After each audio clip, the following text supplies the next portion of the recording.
You all might notice that I am not speaking in my usual voice, but in the voice of Sir Charles from She Stoops to Conquer, a play at Frostburg State University. The reason why I'm doing this is because my drama teacher asked me to do an entire video with one of the accents, and I thought, you know what, I don't usually get demands from people to make a particular episode, so I might as well go ahead and try.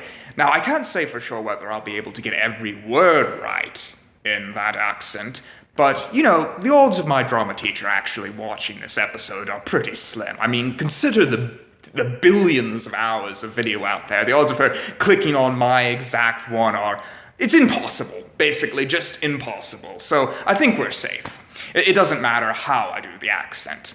But anyways, I thought this episode could be just me talking with you all, my Seth Lewis family. Just a little conversation with us. And I wanted to tell you all about my experience working on the play and working at Frostburg State University.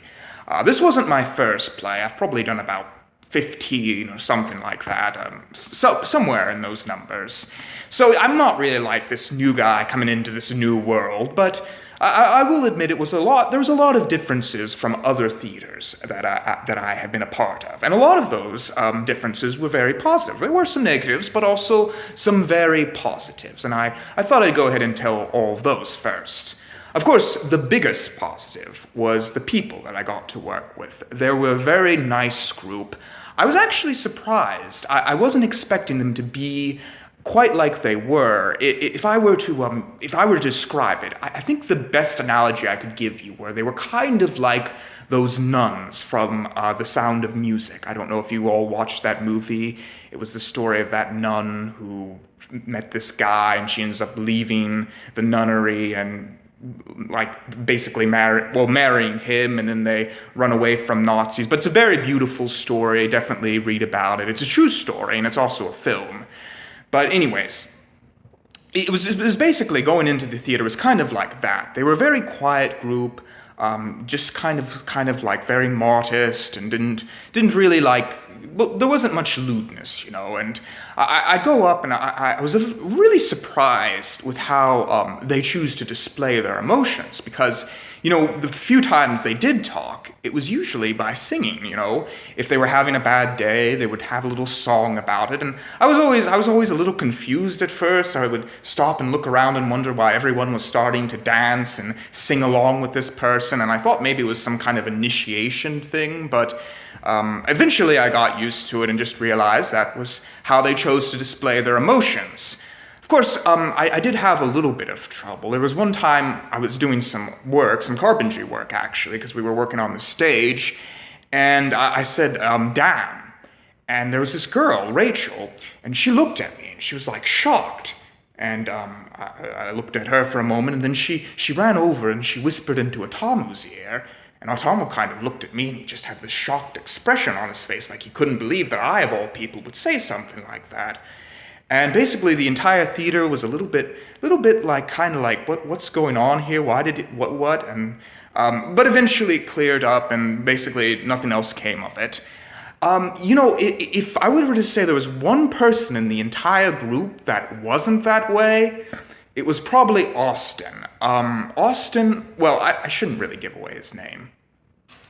I'll go ahead and give away his name. Austin was a lot like Rocky from those Rocky movies. He had this sort of like, hey, how's it going? And just sort of like this kind of, it was a little bit threatening, but he had this sort of like will to do things. You know, he's like, hey, we're gonna go out there and we're gonna do this. We're gonna crap lightning. Everything's gonna be great.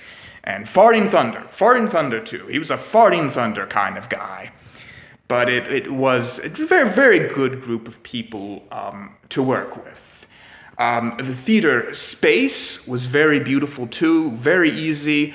The one thing, I had a little bit of trouble figuring out the blocking. I think that would be a negative. But other than that, I think the best experience for me personally was getting to actually play the characters.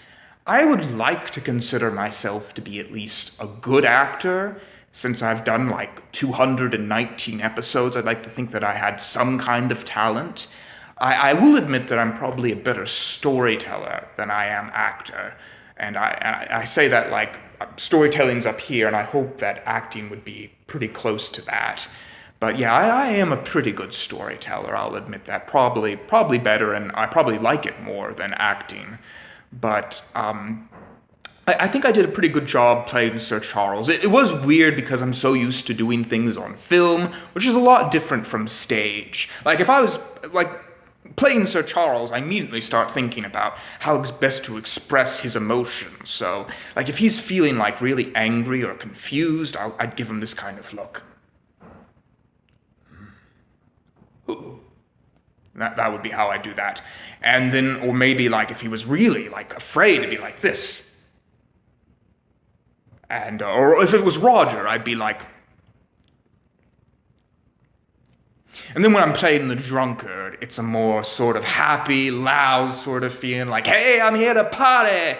And just basically getting the song completely wrong in order for it to be right, basically. And it was not hard for me to sing wrong. That was actually pretty easy. But a lot of funny moments, too. There was this inside joke we had. I likes the maxim of it, which was one of my lines, and everybody was saying that, and tickled my arse with a barley straw, which arse is not a cuss word, so I suppose they were okay with that. And just a lot of funny moments. They were a funny group of people, honestly, whenever they finally did talk. But there were, I think, probably the biggest negative for me, and I'm going to go ahead and criticize Frostburg.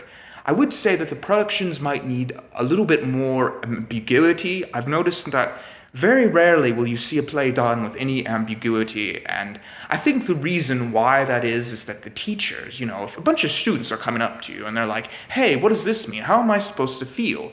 They feel the obligation to give you some kind of explanation. They have got to be like, well, you've got to feel this way, you've got to feel that.